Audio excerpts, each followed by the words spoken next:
मजेदार किस्से YouTube channel पर मेरी विद्वान श्रोताओं, आशीर्वाद देने योग्य मेरे साथियों, आप सभी का हार्दिक अभिनंदन है। आज हम आप लोगों के लिए एक ऐसी शानदार और जानदार कहानी लेकर आए हैं। यदि आपने ध्यान से अंत तक सुना तो आपको एक जीवन की अनमोल सीख देके जाएगी।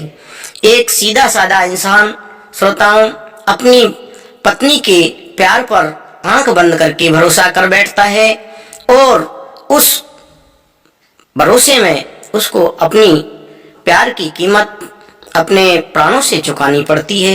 सुनिए श्रोताओं, कहानी कुछ इस प्रकार थी। कहानी प्रारंभ करने से पहले मैं आपसे एक छोटा सा निवेदन करना चाहूँगा। यदि आपने अभी तक चैनल को सब्सक्राइब नहीं किया है तो प्लीज़ श्रोताओं, हमारा निवेदन है चैनल को सब्सक्राइब कर दें। सुनिए श्रोताओं, उज्जैन नगर में विक्रम नामक राजा राज्य करता था और राजा के यहाँ एक ब्राह्मण नौकर था, परंतु राजा उससे कभी कोई काम नहीं कर लेता। हर माह घर बैठे तनख्वाह भेज दिया करता। उस ब्राह्मण की पत्नी सुशीला बड़ी पतिव्रता स्त्री थी। ब्राह्मण को राजा की तनख्वाह खाते खाते जब काफी समय बीत गया तो एक दिन ब्राह्मण अपनी पत्नी से बोला, भगवान, राजा का धन खाते खाते काफी लंबा समय हो गया है, किंतु राजा ने बदले में मुझसे कोई काम नहीं लिया। राजा के कर्ज से हम कैसे मुक्त हो पाएंगे? श्रोताओं, पत्नी से विचार कर वह राजा के पास पहुंचा और राजा से बोला, राजन, आपकी रकम खाते खाते मुझे काफी समय हो गया है, लेकिन आपने मुझसे कोई काम नहीं लिया। इस प्रकार मैं कैसे आपका कर्जा चुका पाऊंगा? मेरी इच्छा है कि आप मुझे कोई काम दें ताकि मैं आपके कर्ज से मुक्त हो पाऊं। श्रोताओं, ब्राह्मण की बात सुनकर राजा बोला, ब्राह्मण देवता, मेरी प्रतिज्ञा है कि मैं किसी ब्राह्मण से काम नहीं लेता।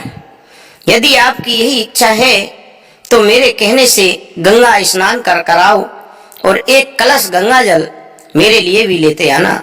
यही आपका कार्य है और आप मेरे कर्ज से उऋण हो जाओगे। श्रोताओं, राजा के वचन सुनकर ब्राह्मण अत्यंत प्रसन्न होकर अपने घर आया और सारा हाल अपनी पत्नी से कह सुनाया। वह बोला, हे स्वामी, आप चले जाओगे तो मैं आपके पीछे से अन्न जल कैसे ग्रहण करूंगी? मेरा तो यह नियम है कि मैं बिना आपके दर्शन किए अन्न जल ग्रहण नहीं करती। श्रोताओं, ब्राह्मण बोला, मैं अपनी मूर्ति बनवा कर घर के अंदर लगवा देता हूँ, तू उसके दर्शन कर लिया कर और दर्शन करके भोजन कर लिया कर। यह कहकर उसने अपनी मूर्ति बनवाई और घर में स्थापित करके और आवश्यक सामान ले राजा के पास जाकर बोला, महाराज, अब मैं जाता हूँ, कृपा करके मेरी पत्नी की खैर खबर लेते रहना, अब वह आपकी शरण में है। श्रोताओं, ब्राह्मण के वचन सुनकर राजा बोला, हे ब्राह्मण देवता, आप किसी बात की चिंता ना करें और निश्चिंत होकर जाएं। आश्वासन देकर राजा ने उसे मार्ग में होने वाले खर्चे के लिए धन देकर विदा कर दिया। उधर ब्राह्मण गंगा गया और इधर उसके पड़ोस में आग लग गई। वह आग इतनी तेजी से फैली कि श्रोताओं, देखते देखते ब्राह्मण ब्राह्मणी के घर तक जा पहुंची। ब्राह्मणी अपने घर में लगी आग देखकर अपने पति की मूर्ति से कहने लगी, हे स्वामी, आपके घर में आग लगी है और आप बाहर चले गए, बताओ मैं क्या करूं? घर की मुझे चिंता नहीं, किंतु मैं आपको कुछ नहीं होने दूंगी। श्रोताओं, दृढ़ निश्चय कर वह उस मूर्ति से लिपट कर खड़ी हो गई और जलकर उसी स्थान पर मर गई। थोड़ी देर बाद राजा को ये बात पता चली तो वह सोचने लगा कि ब्राह्मण आकर पूछेगा तो मैं उसे क्या उत्तर दूंगा। इसी प्रकार सोच करते हुए कुछ दिन गुजर गए।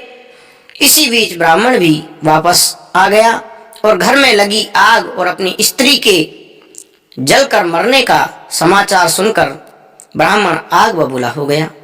वह तुरंत राजा के पास गया और क्रोधित होकर पूछने लगा, हे राजन, मेरी स्त्री कहाँ है?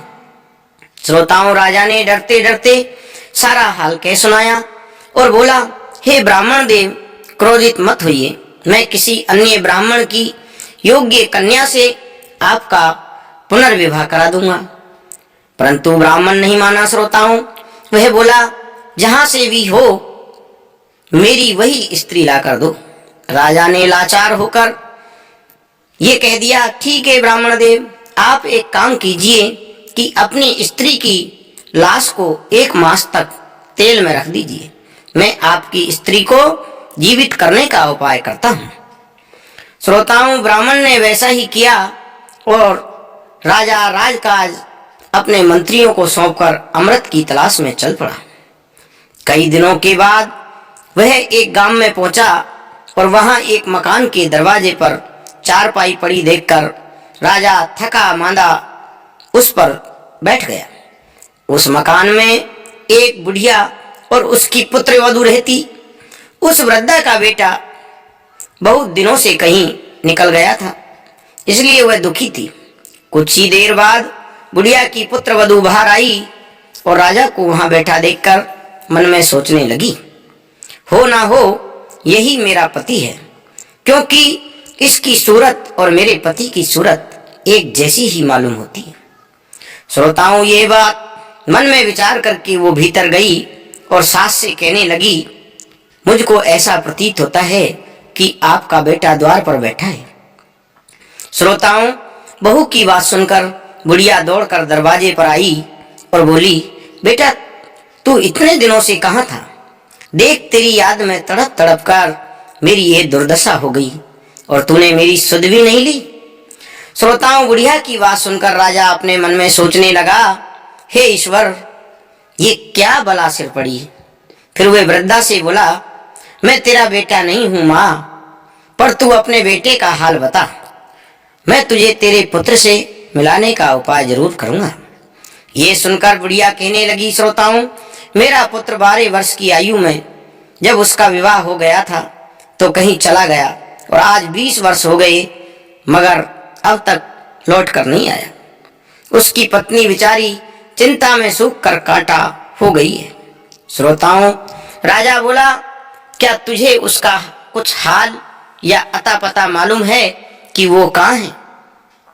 श्रोताओं, बुढ़िया ने कहा, मैंने कुछ लोगों से सुना है कि दक्षिण दिशा में वीरसेन नामक एक राजा है। वह 1.25 मन सोना रोज दान करता है और उसी राजा के महल में मेरा बेटा दुर्जन, श्रोताओं, बुढ़िया के लड़के का नाम दुर्जन था, नौकरी करता है। तब राजा ने कहा, माँ, अब तू किसी बात की चिंता ना कर, ईश्वर चाहेगा तो तेरा बेटा शीघ्र ही तुझे मिलेगा। ये बात कहकर राजा वहां से चल दिया। श्रोताओं, जब रात हुई तो उसने बेतालों को याद किया। राजा विक्रमादित्य को वरदान में 2 बेताल मिले हुए थे। श्रोताओं, सिंहासन बत्तीसी की कहानी में आपने सुना होगा, और नहीं सुना तो आप हमारे चैनल पर सिंहासन बत्तीसी की वीडियो हैं, आप देख सकते हो वहां से। जब वे हाजिर हो गए तो राजा ने उनसे बेतालों से कहा, मुझे राजा वीरसेन के शहर में पहुंचा दो। बेतालों ने राजा को कंधे पर बैठाया और एक पल में उस शहर के द्वार पर पहुंचा दिया। फिर स्वयं बेताल वापस चले गए। राजा विक्रमादित्य वहां से पूछते पूछते राजा के महल के द्वार पर जा पहुंचे और द्वारपाल से बोला, हे भाई, आप दुर्जन को मुझ पथिक का संदेश भिजवाने का कष्ट करें कि तुम्हारे गांव से एक आदमी आया है और वह तुमसे मिलना चाहता है। श्रोताओं, द्वारपाल ने भीतर जाकर दुर्जन को विक्रम का संदेश दे दिया, जिसे सुनकर वह द्वारपाल आया और विक्रम को अपने गांव का निवासी समझकर उसे अपने डेरे पर ले गया। विक्रम ने कहा, भाई, तुमको ऐसा नहीं करना चाहिए था कि जब से तुम आए हो तब से घर की सूरत तक नहीं देखी।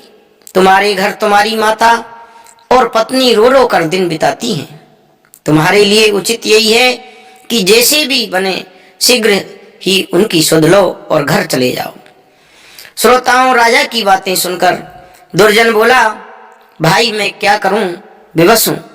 नहीं तो महाराज मुझे छुट्टी देते हैं और ना ही मेरा इस्तीफा लेते हैं, फिर भला मैं किस प्रकार जा सकता हूं। श्रोताओं, विक्रम बोला, इसकी तुम चिंता ना करो, तुम्हारे बदले में नौकरी कर लूंगा। अब दुर्जन ने राजा से कहा, महाराज, मेरा भाई गांव से आया है, वह मेरे बदले आपके यहाँ नौकरी करेगा। आप कृपा कर मुझे कुछ दिनों के लिए छुट्टी दे दें, क्योंकि मेरी माँ व पत्नी मेरे लिए बहुत व्याकुल हैं, दुखी हो रही हैं। श्रोताओं, वीरसेन बोला, अच्छा, अपने भाई को नौकरी पर छोड़कर तुम 1 महीने के लिए घर हो आओ, फिर आ जाना। ये सुनकर दुर्जन ने, श्रोताओं, विक्रम को नौकरी पर छोड़ा और स्वयं राजा से विदा लेकर अपने घर को चल दिया और विक्रम उसके बदले नौकरी करने लगा। राजा वीरसेन का नियम था, श्रोताओं, कि वो शहर से बाहर एक देवी के मंदिर में आधी रात के समय जाता। देवी उसे पकड़कर तेल के खोलते कढ़ा में डाल देती। जब राजा उसमें भुन जाता तब वह उसे निकाल कर खा जाती। उसके बाद उसकी हड्डियों को इकट्ठा करती, फिर उन पर अमृत छिड़क देती। इस प्रकार राजा पुनः जीवित हो जाता और बाद में देवी अक्षय झांझर हिलाकर 1.25 मन सोना राजा को दे देती और राजा प्रातःकाल अपने महल में आकर वही सोना ब्राह्मणों को दान कर देता। एक दिन विक्रम ने, श्रोताओं, अपने मन में विचार किया कि राजा रात को इतना सोना कहां से लाता है, इसका भेद जानना चाहिए। दूसरे दिन आधी रात के समय जब वीरसेन ने देवी के मंदिर के लिए प्रस्थान किया तो राजा विक्रम भी उसके पीछे पीछे चल पड़ा। मंदिर में एक तरफ छिपकर उसने सारा हाल देखा, फिर वापस अपने स्थान पर आ गया। मन में सोचने लगा, राजा बड़े कष्ट से सोना लाता है, किसी प्रकार से इसका दुख दूर करना चाहिए। ये सोचकर, श्रोताओं, उसने एक व्यक्ति से हर तरह के मेवे, सुगंधित वस्तुएं मंगवाई और जिस मसाले में मांस जायकेदार लगे, स्वादिष्ट लगे, वे सब मसाले भी मंगवाए। फिर श्रोताओं, राजा विक्रमादित्य ने अपने शरीर को चाकू से चीरकर मसाला भरा। जब आधी रात का समय हुआ तो राजा विक्रमादित्य ने अपने बेतालों को याद किया और बेताल उसी समय उपस्थित हो गए। विक्रम ने कहा, जब तक मैं ना आ जाऊं तब तक तुम राजा वीरसेन को ऐसी गफलत में रखना कि उसे होश ना आए। बेतालों ने कहा, ठीक है महाराज, जैसा आप कहोगे ऐसा ही हम करेंगे। उधर श्रोताओं, राजा विक्रमादित्य उस देवी के मंदिर में पहुंचा। समय अनुसार देवी ने उसे पकड़कर कढ़ा में डाल दिया। जब वो भुन गया तो देवी ने उसे निकाल कर खाया। उस दिन मेवा और मसालों के कारण उसे ऐसा स्वाद आया कि देवी अत्यधिक प्रसन्न हो उठी। जब वो खा चुकी तो हड्डियां एकत्र कर घड़े से अमृत निकालकर उन पर छिड़क दिया। अगले ही पल, श्रोताओं, राजा विक्रमादित्य जीवित हो उठे। तब देवी बोली, आज मुझे तुझ पर बहुत प्रसन्न हूं, तुझे जो चाहिए वो वर मांग लो। श्रोताओं, राजा विक्रमादित्य बोला, हे मां, यदि वर देती हो तो पहले वचन दो। देवी ने प्रसन्न होकर उसे 3 वचन दिए। तब राजा विक्रमादित्य ने कहा, पहले वचन में मुझको अमृत का पात्र दे दो। देवी कहने लगी, जा, आपको अमृत का पात्र दिया, दूसरे वचन में मैं अक्षय झांझर दे दो। श्रोताओं, अक्षय झांझर भी दे दिया। वरदान मांगकर राजा विक्रमादित्य ने सोचा कि इसका अमृत यदि मैंने ले लिया और देवी ने राजा को नित्य की भांति भून कर खाया तो फिर राजा को कहां से जिंदा करेगी।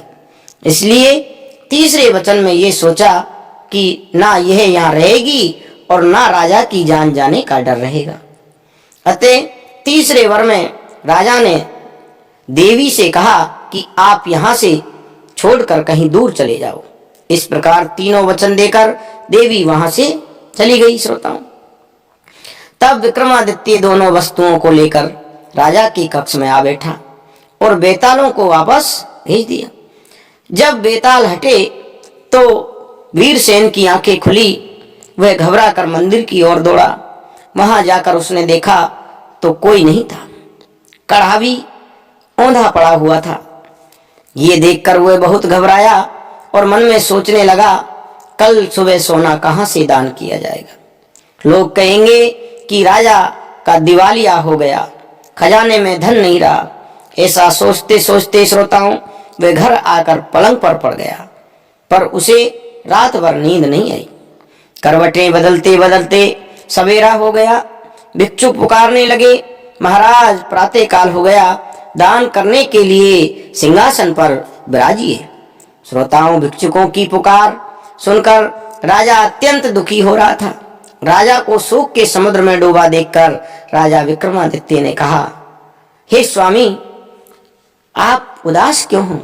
सोना दान क्यों नहीं करते? इसका क्या कारण है? तब वीरसेन ने आदि से अंत तक सारा हाल कह सुनाया और कहा, आज ये ब्राह्मण वर्ग विमुख हो जाएगा, मुझसे नाराज हो जाएगा तो बड़ा अन्याय होगा।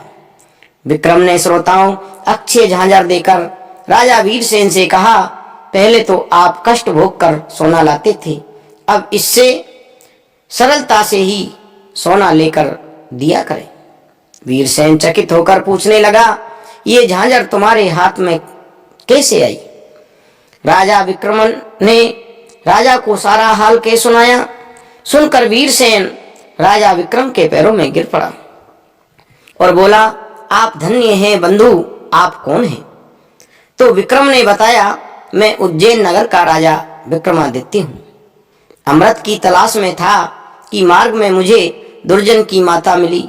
वह पुत्र की जुदाई में दुर्दशा को प्राप्त हो गई थी।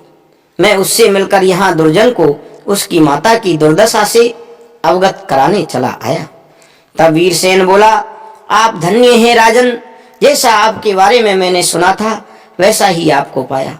इस प्रकार वह झांझर राजा वीरसेन को देकर श्रोताओं राजा विक्रम ने अपने बेतालों को पुकारा। वह उपस्थित हो गए और राजा विक्रम उनके कंधों पर बैठकर उज्जैन नगरी में जा उतरे। राजा विक्रम घर आया और ब्राह्मण को बुलाकर कहा, हे ब्राह्मण, तुम्हारी पत्नी का शव कहाँ है?